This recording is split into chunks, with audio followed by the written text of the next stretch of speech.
9 waktu mustajab yang dianjurkan Rasulullah membaca surah Al-Ikhlas. Assalamualaikum warahmatullahi wabarakatuh. Apakah Anda tahu ada 9 waktu mustajab yang dianjurkan Rasulullah untuk membaca surah Al-Ikhlas? Kapan saja waktu-waktu tersebut? Mari kita kupas tuntas rahasia dan keutamaannya di video kali ini. Dinamakan surat Al-Ikhlas karena telah menyelamatkan orang yang membacanya dari kesulitan dunia akhirat, kesulitan sakaratul maut, kesulitan kegelapan malam, dan dari segala kesulitan di hari kiamat. Ternyata ada waktu tertentu yang dianjurkan untuk membaca Al-Quran surat Al-Ikhlas. Berikut waktu-waktu yang tepat dan dianjurkan untuk membaca surah Al-Ikhlas. 1. Di pagi dan sore hari. Pada waktu ini kita dianjurkan untuk membaca surah Al-Ikhlas dan bersama dengan surah Al-Muawwidzatain. Surah Al-Muawwidzatain ini maksudnya adalah surah An-Nas dan surah Al-Falah, masing-masing sebanyak 3 kali.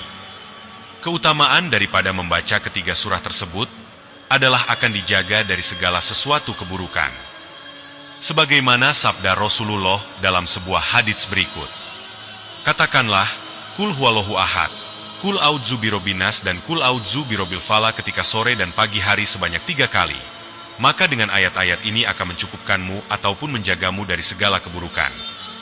Hadis riwayat Abu Daud nomor 5082 dan An-Nasai nomor 5428. 2. Ketika hendak tidur.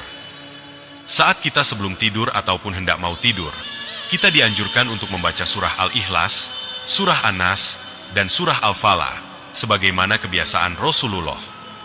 Ketika berada di tempat tidur di setiap malam, beliau mengumpulkan kedua telapak tangannya, lalu kedua telapak tangan tersebut ditiup dan dibacakan, Kul huwallahu ahad, surah Al-Ikhlas, Kul a'udzu birabbil falaq, surah Al-Falah, dan Kul a'udzu birabbin nas, surah An-Nas. Kemudian beliau mengusapkan kedua telapak tangan tadi pada anggota tubuh yang mampu dijangkau, dimulai dari kepala, wajah, dan tubuh di bagian depan. Beliau melakukan yang demikian sebanyak 3 kali. Hadis riwayat Bukhari nomor 5017. 3. Ketika ingin meruqyah, membaca doa dan wirid untuk penyembuhan ketika sakit. Cara ini sama dengan ketika hendak mau tidur. Dari Aisyah radhiyallahu anhu, dia berkata, apabila Rasulullah hendak tidur, beliau akan meniupkan ke telapak tangannya sambil membaca Kul huwallahu ahad, surah Al-Ikhlas, dan surah Al-Muawwidzatain yaitu surah An-Nas dan Al-Falah. Kemudian beliau mengusapkan ke wajahnya dan seluruh tubuhnya. Ketika beliau sakit, beliau menyuruhku melakukan hal yang sama seperti ketika beliau hendak tidur. Hadis riwayat Bukhari nomor 5748. 4. Wirid setelah solat atau sesudah salam. Seusai solat, kita dianjurkan untuk membaca surah Al-Ikhlas, An-Nas, dan Al-Falah. Uqbah bin Amir, ia pernah berkata, Rasulullah memerintahkan padaku untuk membaca muawwidzaat di akhir solat, sesudah salam. Hadis riwayat An-Nasai nomor 1336 dan Abu Daud nomor 1523, Syaikh Al-Albani mengatakan bahwa hadits ini syahih. 5. Ketika mengerjakan solat sunnah fajar atau qobliyah syubuh.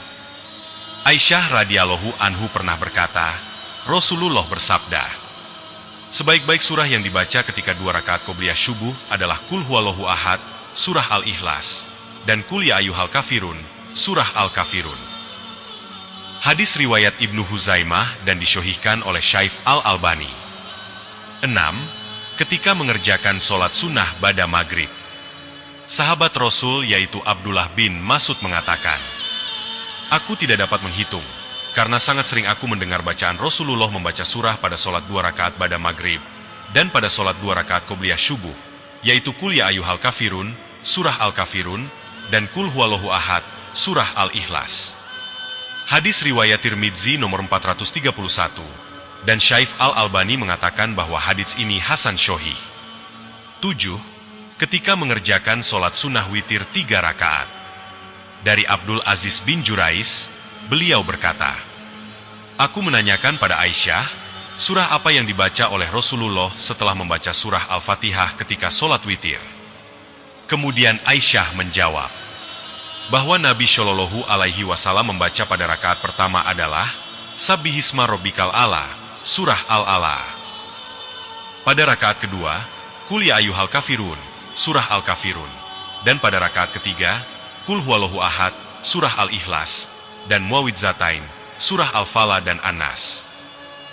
Hadis riwayat Ahmad, An-Nasai nomor 1699, Tirmidzi nomor 463. 8. Ketika mengerjakan sholat maghrib pada malam Jumat. Dari Zabir bin Samroh, beliau mengatakan, Nabi Shallallahu Alaihi Wasallam ketika sholat maghrib pada malam Jumat, biasanya membaca Qul Ya Ayyuhal Kafirun dan Qul Huwallahu Ahad.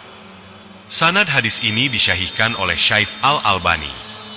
9. Ketika sholat 2 rakaat di belakang makom Ibrahim setelah tawaf.